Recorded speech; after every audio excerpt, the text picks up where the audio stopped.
Hej og velkommen til denne tredje vlog om eventyret om Rocktail Studio. Og som I kan se, ser det lidt anderledes ud i dag, fordi jeg filmer nu med mit nye kamera, Sony FDR AX53, med en rigtig fin mikrofon. Jeg beklager, hvis der er noget baggrundsstøj. Der kører noget lastbilværk halløj rundt her i baggrunden. Så anyway, ved det, jeg vil bare lige kort give en opdatering omkring, hvad der er sket. Som I kan se, som sagt, så har jeg fået købt nyt kamera, men jeg har også fået købt nyt udstyr til kamera. Blandt andet en alternativ mikrofon. Jeg har også fået købt et stativ, som I måske kan se. Eller det er det, der holder kameraet nu. Jeg ved ikke, om I kan se.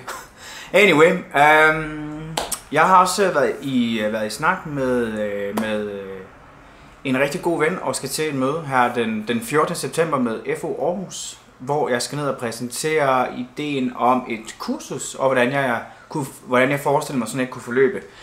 Det vil sige, at jeg skal have fundet ud af, hvordan skal det helt nøjagtigt køre i forhold til timer, i forhold til de ting, vi skal lave, og de ting, jeg gerne vil tage for det osv. Så det bliver super fedt, det er en god start, og jeg håber virkelig, at det kan munde ud i en positiv nyhed. Så 14. september, og som I kan se i baggrunden, så er jeg, det ved jeg ikke, om I kan se, men jeg er i gang med at redigere en ny film for Region Midt, en af os nærmere sagt.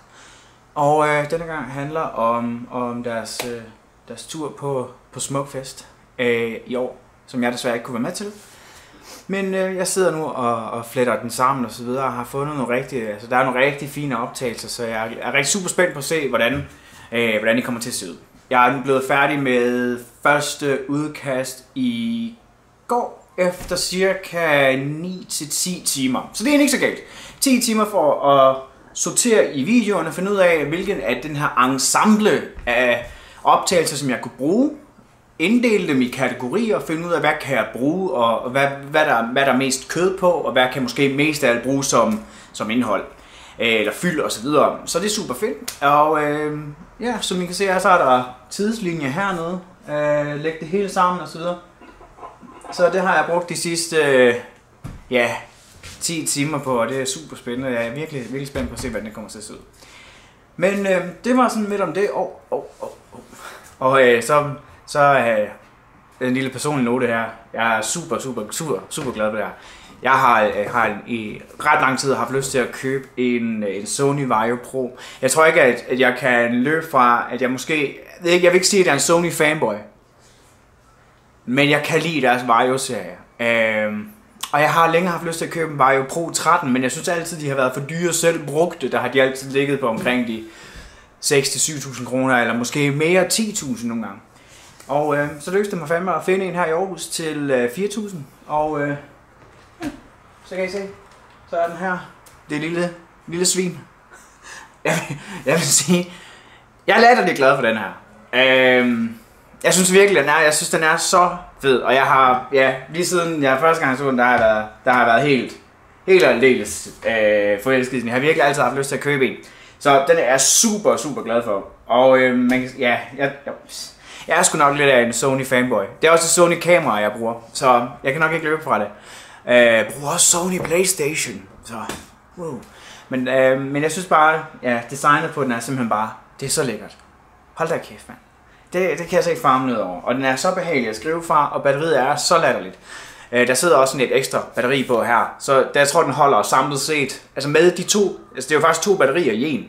Så jeg tror, den holder i, det ved jeg ikke, langt over 10 timer.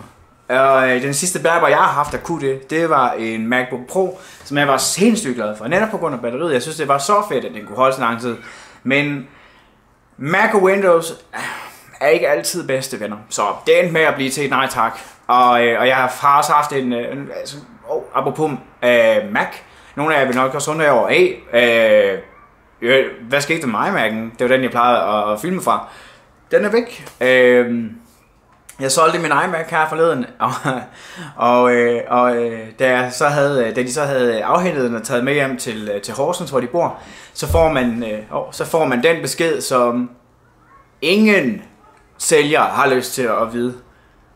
Hej, vi kan ikke starte maskinen. Og så var gode råd fandme dyre, fordi på det tidspunkt der havde jeg været nede og bruge pengene fra iMac'en til at købe den her lille Vaio her. Så ja, Så jeg måtte hastigt ringe til Apple Support. Heldigvis så fandt vi ud af, hvad der var galt, og alt virker nu, men det var sgu tæt på. Så meget begivenhedsrig weekend, vil jeg sige. Køb af en drømme Vario, om man vil, og ja, jeg kan virkelig ikke, altså, kæft hvor jeg er glad for den, mand. Det er helt vildt. Så meget, at jeg næsten ikke nænner at bruge den. Og så er jeg i gang med at redigere den her film for Region Midt, som jeg også er super glad for, og jeg er rigtig begejstret. Altså, jeg er rigtig spændt på at se, hvad de vil sige.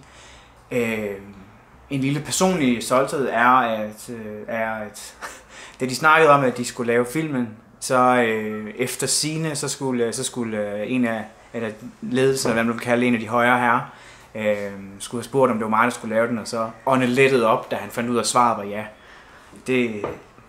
Det må jeg skulle sige. Det betyder sgu meget for mig. At vide, at ens navn trods alt er forbundet med en vis form for kvalitet og en vis høj forventning. Så det er jeg super stoked for. Og nu klør jeg bare på. Den skal være færdig på søndag klokken 12. Der skal den være færdig. Jeg er heldigvis færdig med første udkast, så lige nu er det mere eller mindre bare,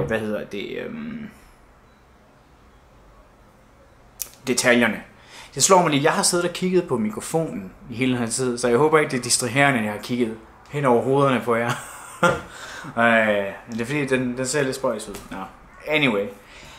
Bare en kort update her. Ja, som sagt, den 14. september, der skal jeg tage møde med FO Aarhus og præsentere et kursusforløb, som jeg håber kan blive min start ind i den verden der. Fordi jeg vil rigtig gerne åbne et kursuscenter, og det er også derfor, jeg har tænkt mig også at spille meget med åbne kort for direktøren der, så simpelthen sige, at håbet er, at jeg også en dag kan blive selvstændig.